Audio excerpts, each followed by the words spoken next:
I am here with Jaylon Bates, fighting Enrique Barzola at Bellator 298, August 11th. Big fight coming up. Jaylon, how's everything going ahead of this one? Everything's amazing, man. Just training camp.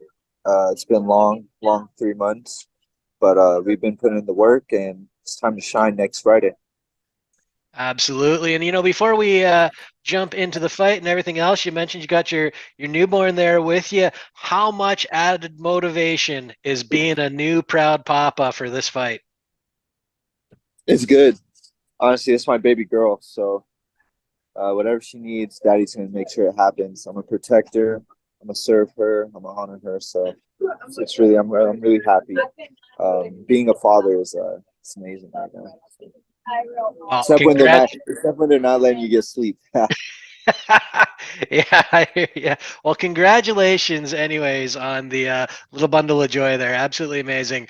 Um, like I said, big fight coming up, and they never really get any easier. But this far into your career, do you feel more comfortable with the process, with training, with fight week, and all that?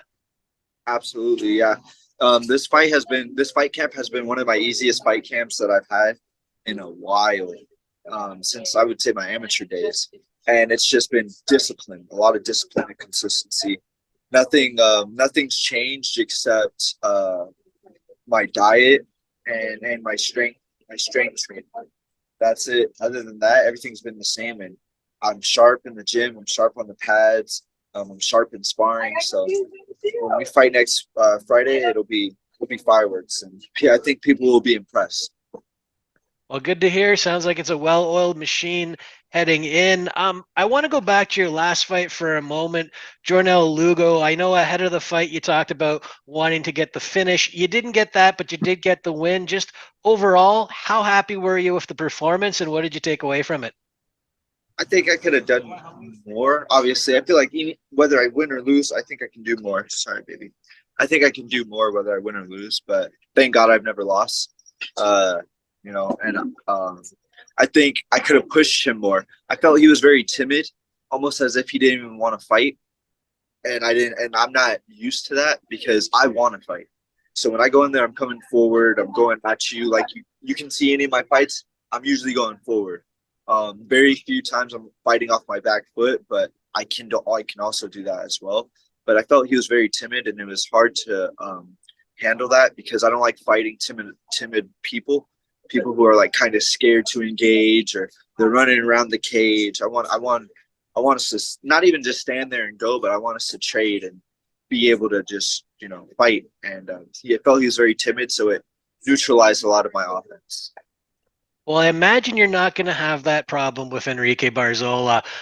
Obviously, from the outside, this looks like a big step up in competition. He's got the tough title back in the day. He's fought for some big promotions. Do you kind of see it the same way? Is that how you're viewing the matchup? Like this is a big step up? I see it as a not even a big step up. I think it's a good step. I think it's a perfect step for my career. Um, but we go out there and finish him. I think it'll be a testament just to how good I am and how great I'm gonna be. Um, I think he's a good opponent, but I'm just better. Is this a fight that you went out and you were looking for a veteran, or is this what was offered to you? How did this all come together? They offered it to me, and I signed on the dotted line. And I'm actually glad because when we look at my last opponent, he was in the Grand Prix. Now we got Barzola. He was in the Grand Prix, and who's I don't know who's next, but we go out there. We're 8-0. Whoever's next, they might be in the Grand Prix. So we just keep it going. I'll have my own. It'll be my own Grand Prix. Grand I Prix like to the. I like it. Obviously, if you do get the win here, it's a big stepping stone. With a name like Barzola, how do you see the fight itself playing out in this case? I see him definitely just walking into a few things. He's a go forward fighter. He's a pressure fighter, and those are the type of fights I like because they're easier to set up. And it's gonna be about setups. It's gonna be about traps, and it's gonna be about just dominating anywhere the fight goes. Now, you mentioned the Grand Prix. Obviously, that came to a conclusion recently. Patchy Mix won the Bantamweight Grand Prix. He's now got a date at some point with Sergio Pettis. How do you see that fight playing out? And do you think with a big performance here, maybe you could, kind of jump in and grab the winner? I wouldn't mind. I wouldn't mind. I also I knew first I knew Patchy was gonna win because he trains in Vegas and I'm from Vegas, and I knew that was I know how we train in Vegas. We train all day in Vegas. Vegas is a nonstop. Every hour there's something to do. Every hour there's a different class. So I know how Vegas trains, and I figured he was gonna win. Beat Stotts. I didn't know he was gonna knock him out the way he did. That was amazing. Um, do I see? I see it being a decision at the end of the day.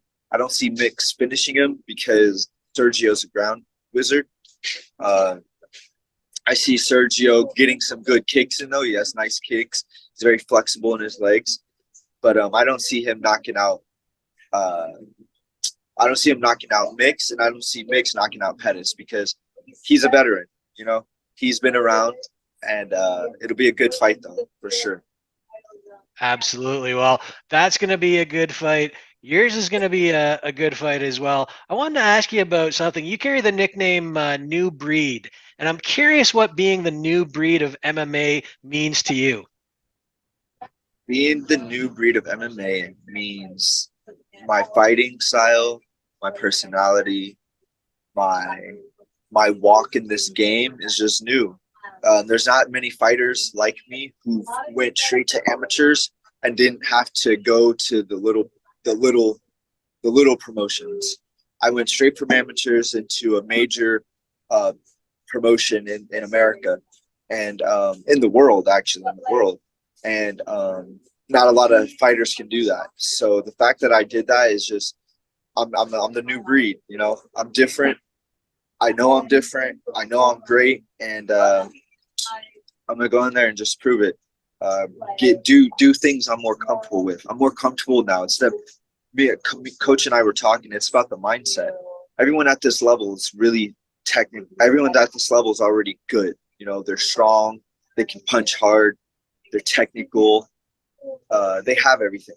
But the difference that separates everyone is the mindset. And so as I became a father and as I've taken my craft more seriously, I see that mindset. I see that beast, and I'm working every day to become it. Good stuff. Well, you touched on something there that I was going to bring up. I mean, you got your start as a pro in Bellator. You've been there since your first pro fight all the way through to going, 7-0, 8-0, however far this goes. But Bellator is in kind of a weird situation right now. We don't know what the future holds. There's all these talk about sales and everything.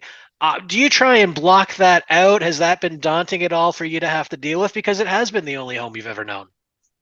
I don't give a damn whether they get bought out, whether they keep their money. It don't matter.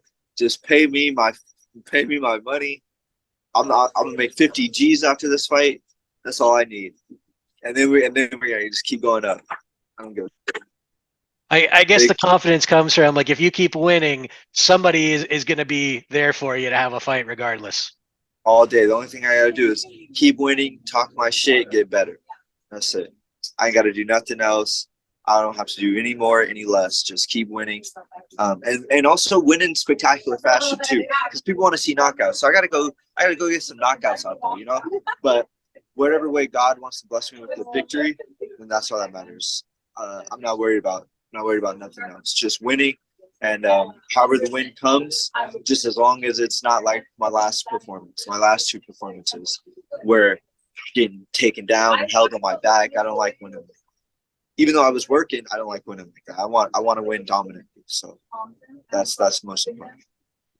I think a lot of athletes in general are their own worst critic. Do you kind of follow that path as well? You mentioned there, like not just your last fight, but the last two that you're not happy with. I mean, how much does that drive you just to improve as an individual? Well, yeah, being a professional athlete, it's a lot. It's a lot because you are your worst own critic. Everyone tells you good job, and you're like, yeah, that was all right. you know, and so you want to get better. It's about perfecting your craft. It's about being disciplined. It's about being consistent. Um, this is, you know, and being in MMA, we're part of a small fraternity that not a lot of people can take part of. It's totally different from playing football or playing basketball, or playing baseball. It has nothing to do with the ball. Uh, Even boxing, you know, boxing is also you can boxing and MMA. We're very closely related. It's totally different. So it drives me a lot. It drives me a lot just to be better. And also, the more better I am, the greater I am, the easier I make my fights, the more I get paid, the easier her life is. So that's my main driving force now.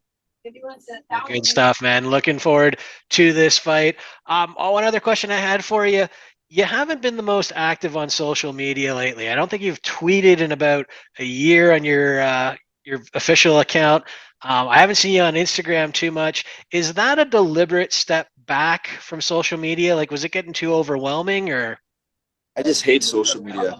Everyone wants to be everyone wants to be liked. Everyone wants instant gratification, right? And everyone knows that instant gratification leads nowhere, whereas delayed gratification leads to big things. And so I'm not a fan of social media, but it's something I've been working on. I've been talking to some videographers and some people who are internet savvy about creating videos and getting a YouTube channel set up so I can start doing a day in the life where they're gonna come see me at home with my fiance, with my baby, you know, seeing what we do on a day-to-day basis, things like that. So I've been putting some things in works, but I'm not a big. I don't think I'll ever be a big fan of social media. Um, Also, the whole idea of like following and all that, I feel like it's kind of cultish. Everything's cultish nowadays, where you have to have a following and you know everyone's liking your posts and commenting. It's not something I don't like to be a follower of people, though I do follow people on Instagram, but I don't like being a follower, and I don't necessarily like people following me. I just want them to view me as a leader, and maybe not being big on social media can see me. They can see me as that. You know, we don't need social media to feel good about ourselves. You know, there's people who before they even eat, they take a picture of their food and they post it. You know, they go to the gym, they post a selfie. They do this, they put everything's like you live your life for social media instead of just living your life. And for me, like when I watch movies, you watch a movie back in 2000, 1990s, no one has a phone. Everyone's like, you know, in their mode. Now you watch a movie, everyone's looking down. And I don't know. I just don't like that. I like looking up and seeing things and seeing people and being part of the world, not in this little metal box or in this whatever it is. You know? But it's something I gotta change. You know how they say change with the times or the times will, you know, forget about you. So Yeah. it's something I gotta adjust. It's nothing. I'm a champion, so it's nothing I'm afraid of. I just adjust. Well, I think you've got some wisdom there. I'm not the hugest social media guy myself, and you're definitely right about the movies and people now staring at their phones halfway through a show. Can't say I blame you at all. Would be interesting though, like you said, the day in a life, maybe a podcast, something that would be very cool. Jaylon, I want to thank you again for the time. I'm going to ask you one more before I let you go. Just give us a prediction for this fight. How does this play out? Bellator 298 on August 11th. No, I've learned not to be a predictor. God's gonna bless me how He blesses me, and that's all I got. I got to put my faith in that. All I know is it's work time, and we're gonna go in there and we're gonna put in work. So they can tune into that and they can see that it's not gonna be a it's not gonna be a it's not gonna be a boring fight. I can tell you that. Good stuff, man. Well, again, best of luck. Congratulations on being a new dad. I'm sure you're going to make her proud, and we'll see you on August 11th. Jay, have a good one, bro. You too, man. Have a great day.